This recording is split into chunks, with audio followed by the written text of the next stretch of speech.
Como Magisterio Democrático de México y de Sonora, seguimos sosteniendo que en este periodo la Coordinadora Nacional de Trabajadores de la Educación, al lado de cientos de organizaciones sociales en el país, seguimos expresando nuestro rechazo a esta reforma para el despido, una reforma para expulsar docentes de la vida laboral.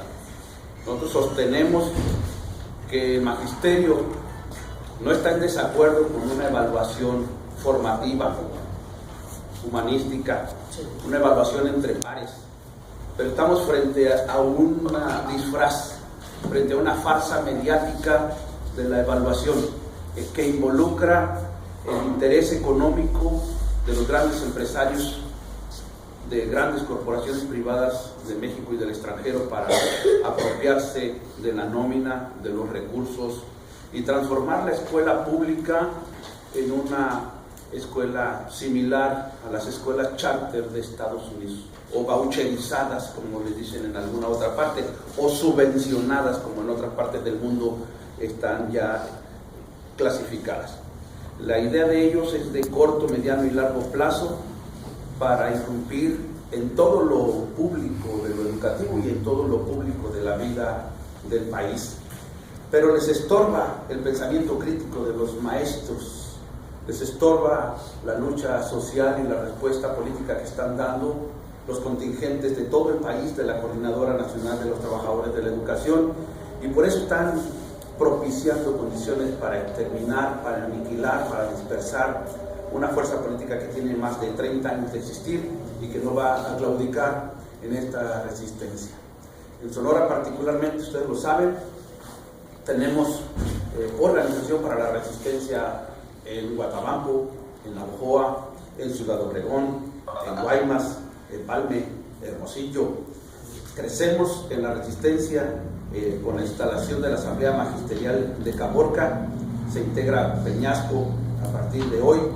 Tenemos una organización que camina en San Luis Río Colorado y en Agua Prieta. Esto es que por más que han pretendido minimizar desde los espacios de la Secretaría de Educación y Cultura en Sonora y en el país, hay una emergencia importante de reclamar y de resistir esta imposición que lo único que pretende es dejar a nuestras familias en el más absoluto desamparo, arrebatarle los derechos adquiridos al amparo del artículo 123 constitucional a nuestros compañeros, es dejarlos sin salario, es dejarlos en el abandono con sus hipotecas, sin la seguridad social para sus hijos y dejarlos colgados de los compromisos de vida que tienen nuestros compañeros.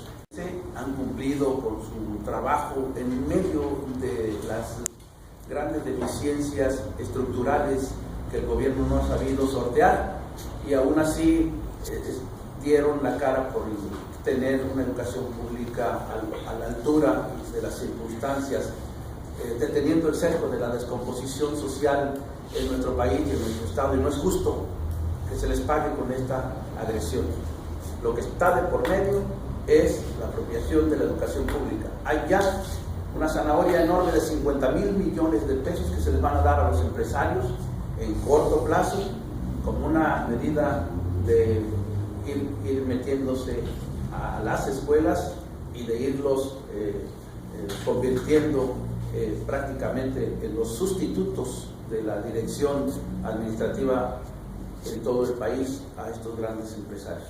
Nos preocupa mucho entonces que pudieran estarse alentando medidas autoritarias, golpear, herir, encarcelar a compañeras y compañeros por hacer una defensa justa frente a esta agresión.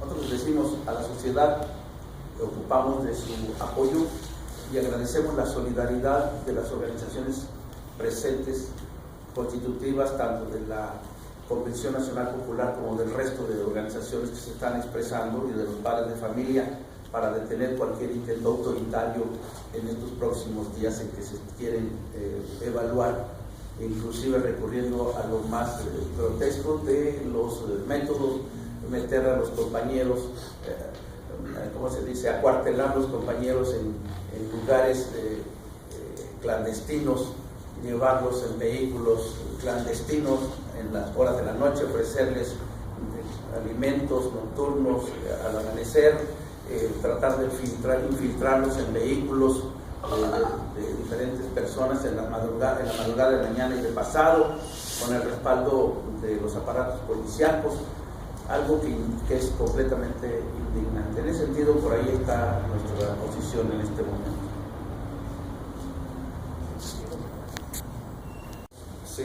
Si la premisa es ese pensamiento del dirigente sindical mentiroso de la 54, las conclusiones son falsas. La premisa es falsa y sus conclusiones, por lo tanto, son equivocadas. Es decir, el examen que se está haciendo ahorita con los maestros no corresponde a la realidad académica, pedagógica, a la cotidianidad que tienen los maestros en México.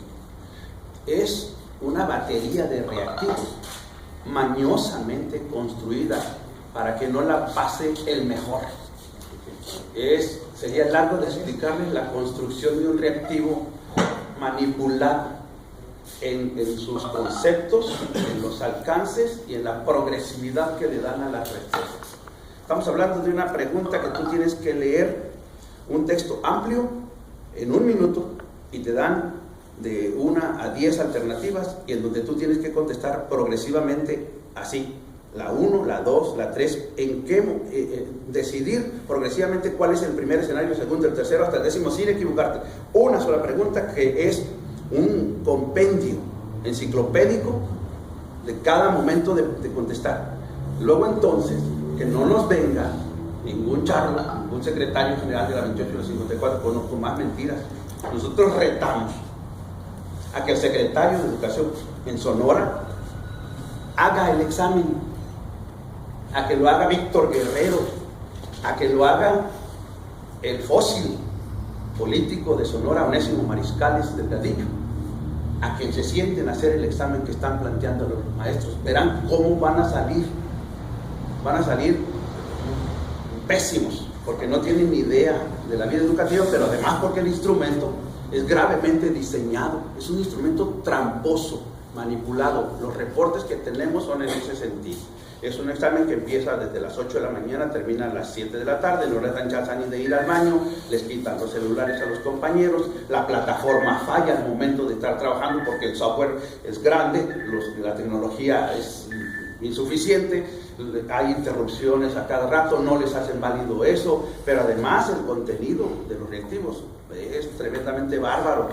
Por ejemplo, a muchos compañeros le preguntan cuál es el protocolo que tiene que seguirse en materia del bullying.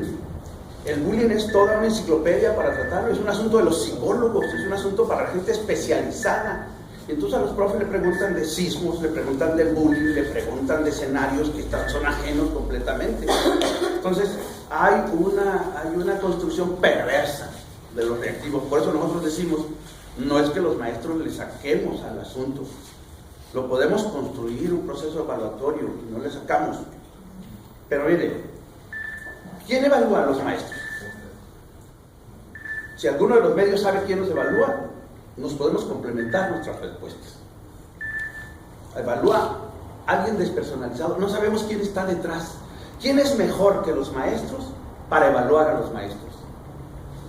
Los que están detrás de la máquina, pero no nos han presentado sus cartas credenciales para ver si tienen autoridad académica, profesional, para decir, nosotros somos los que podemos evaluar a los docentes en este país. Hemos sostenido que no se puede evaluar a un cirujano con una prueba de rueditas y de ovalitos.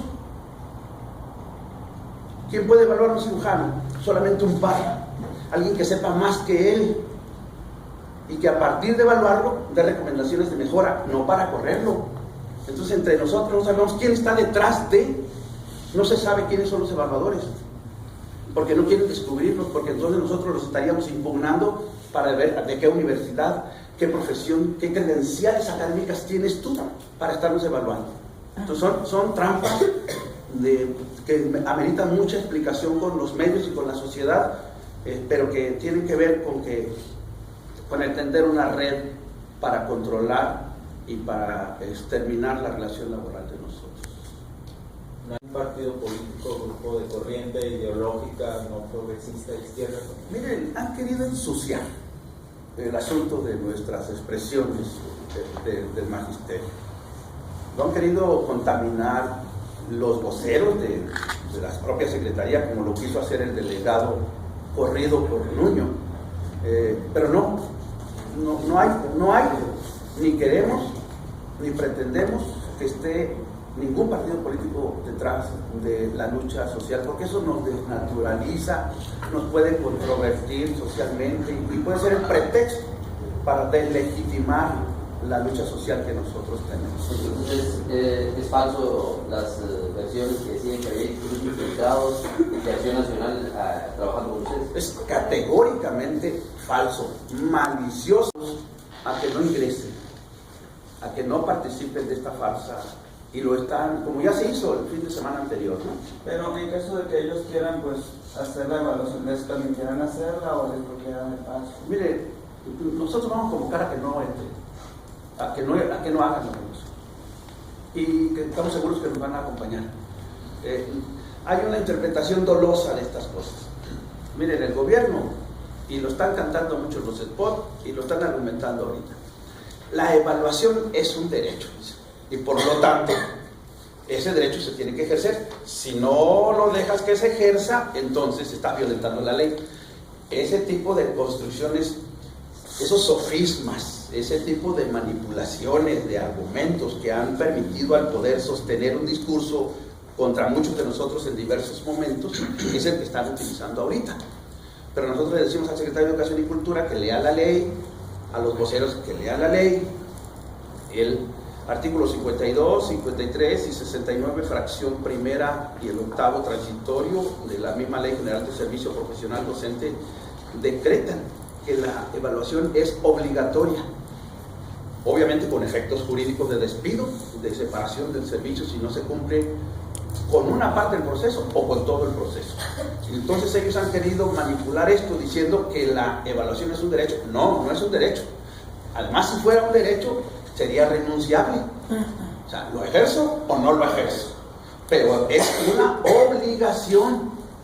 Y por lo tanto, es una obligación que implica una amenaza jurídica de despido si no la cumples. Y si no cumples un primer momento, un segundo momento, si no vas a los cursos, si tienes cualquier error en el proceso, será el pretexto para despedir a los compañeros. Entonces nosotros les aclaramos a ustedes, es una obligación punitiva la que tenemos nosotros para evaluarse. No es el falso discurso de que están ejerciendo un derecho. Esta parte de la manipulación de los argumentos es una estrategia de ellos para convencer a medios y convencer a la sociedad de que están supuestamente aplicando el Estado de Derecho. Todas las movilizaciones de este país, en todas las resistencias de este país, las tenemos de extremo a extremo. Y nosotros no dudamos que el propio secretario y la sección 28 nos hayan enviado a sus porros, a sus golpeadores. Yo particularmente no los tengo detectados por su nombre. Sabemos que estuvieron aquí presentes. No estuvieron presentes en el sur del estado ni en el norte. En todo caso, los que propiciaron mayor desarreglo en esto fueron los enviados del Servicio Profesional Docente. Y aquí quisiera plantearles algo. El Servicio Profesional Docente, como la Secretaría de Educación y Cultura, tienen copadas estos dos por la sección 28 y 54. Los dirigentes del Servicio Profesional Docente pertenecen y son ex dirigentes sindicales de la sección 28, Antonio Cepeda, Gustavo Canizales, Laborín y otro compañero que se me olvida de repente. Y todos los directores de área de la Secretaría pertenecen al sindicato. Tal parece que la estrategia de ellos fue generar también un desgaste en la vida interna de la 28 y la 54 para que las bases los confronten a ellos directamente. Se lavan las manos porque en lugar de tener funcionarios de su partido, funcionarios allegados a la dirección de su gobierno, mandaron a los charros a los charos, a la dirección, infiltrados de tal magnitud que nos significaron un grave problema en todo el estado. Esporádicamente lo tenemos aquí. ¿Qué vamos a hacer? Bueno, los maestros están organizándose para tener plenamente identificada su participación y que no haya gente desconocida. Ya acordamos nosotros que